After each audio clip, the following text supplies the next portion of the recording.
That morning my wife and I said our usual goodbyes. She left her second cup of tea, and she followed me to the front door. She did this every day. She took from my coat a hair which was not there, and she told me to be careful. She always did this. I closed the door, and she went back to her tea. I am a lawyer and I work very hard. My friend, Dr. Volney, told me not to work so hard. You'll be ill, he said. A lot of people who work too hard get very tired, and suddenly they forget who they are. They can't remember anything.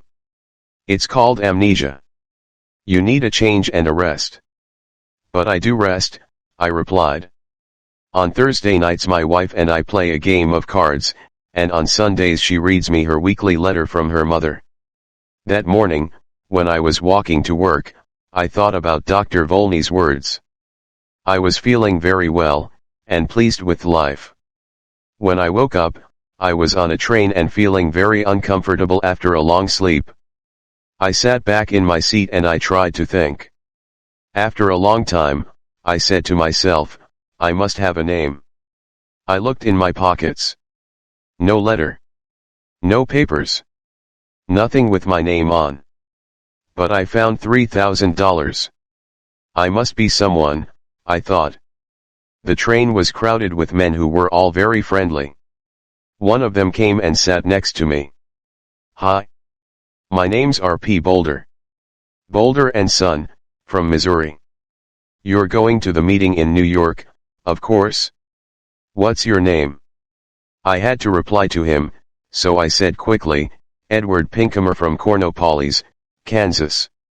He was reading a newspaper, but every few minutes he looked up from it, to talk to me.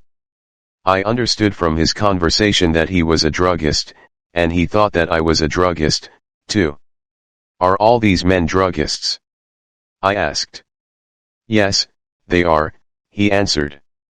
Like us, they're all going to the yearly meeting in New York. After some time, he held out his newspaper to me. Look at that, he said. Here's another of those men who run away and then say that they have forgotten who they are. A man gets tired of his business and his family, and he wants to have a good time. He goes away somewhere and when they find him, he says that he doesn't know who he is, and that he can't remember anything. I took the paper and read this, Denver, June 12. Elwyn C. Belford, an important lawyer in the town, left home 3 days ago and has not come back. Just before he left, he took out a lot of money from his bank. Nobody has seen him since that day. He is a quiet man who enjoys his work and is happily married. But Mr. Belford works very hard, and it is possible that he has amnesia. But sometimes people do forget who they are, Mr. Boulder, I said. Oh, come on. Mr. Boulder answered. It's not true, you know. These men just want something more exciting in their lives, another woman, perhaps. Something different. We arrived in New York at about 10 o'clock at night. I took a taxi to a hotel, and I wrote the name, Edward Pinkheimer, in the hotel book. Suddenly I felt wild and happy. I was free. A man without a name can do anything. The young man behind the desk at the hotel looked at me a little strangely. I had no suitcase. I'm here for the druggist's meeting, I said. My suitcase is lost. I took out some money and gave it to him. The next day I bought a suitcase and some clothes and I began to live the life of Edward Pinkheimer. I didn't try to remember who or what I was. The next few days in Manhattan were wonderful. The theaters, the gardens, the music, restaurants, the nightlife, the beautiful girls. During this time I learned something very important, if you want to be happy, you must be free. Sometimes I went to quiet, expensive restaurants with soft music. Sometimes I went on the river in boats full of noisy young men and their girlfriends. And then there was Broadway, with its theaters and bright lights. One afternoon I was going back into my hotel when a fat man came and stood in front of me. Hello, Belford, he cried loudly. What are you doing in New York? Is Mrs. Belford with you? I'm sorry, but you're making a mistake, sir, I said coldly. My name is Pinkham. Please excuse me. The man moved away, in surprise, and I walked over to the desk. Behind me, the man said something about a telephone. Give me my bill, I said to the man behind the desk, and bring down my suitcase in half an hour. That afternoon I moved to a quiet little hotel on Fifth Avenue.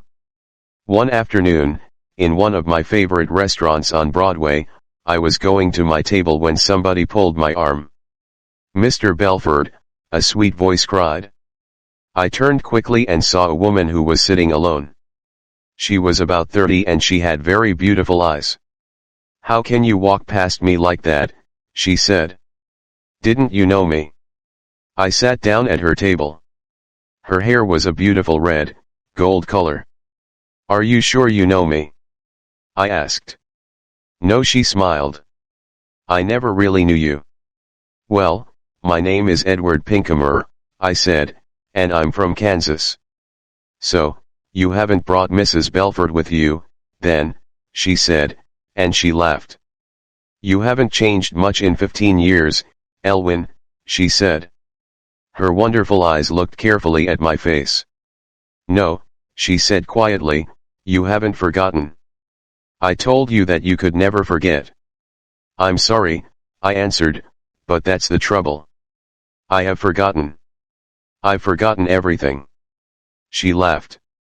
Did you know that I married 6 months after you did? It was in all the newspapers. She was silent for a minute. Then she looked up at me again. Tell me one thing, Elwyn, she said softly.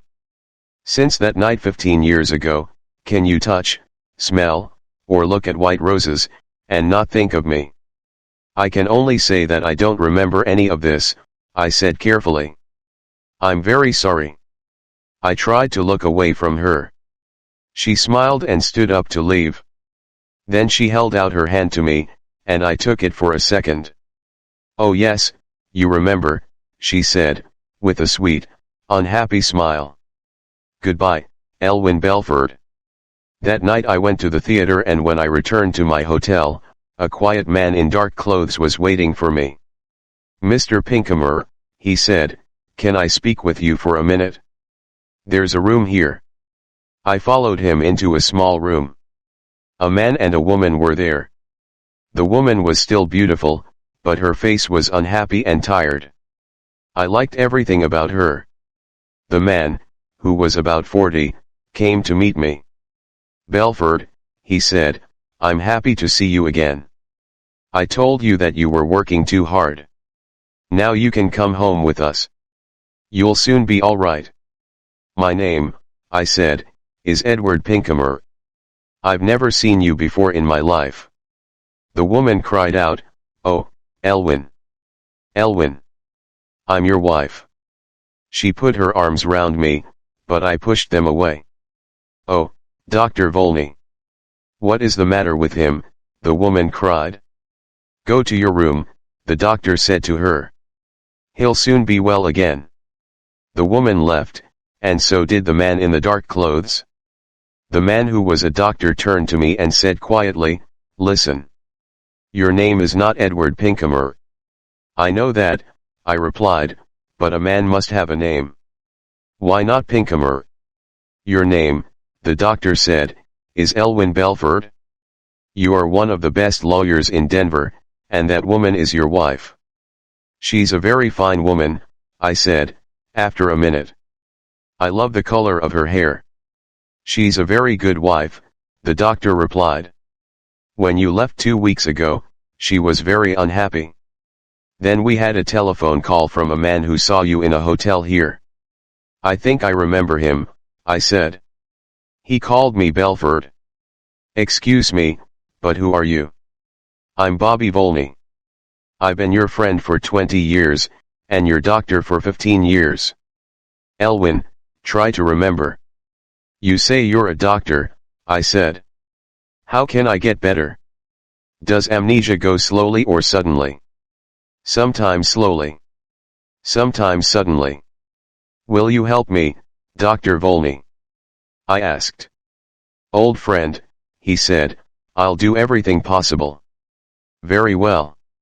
And if you're my doctor, you can't tell anybody what I say. Of course not, Dr. Volney answered. I stood up. There were some white roses on the table. I went over to the table, picked up the roses and threw them far out of the window. Then I sat down again. I think it will be best, Bobby, I said, to get better suddenly. I'm a little tired of it all now. Go and bring my wife Marian in now. But, oh, doctor, I said with a happy smile. Oh, my good old friend, it was wonderful.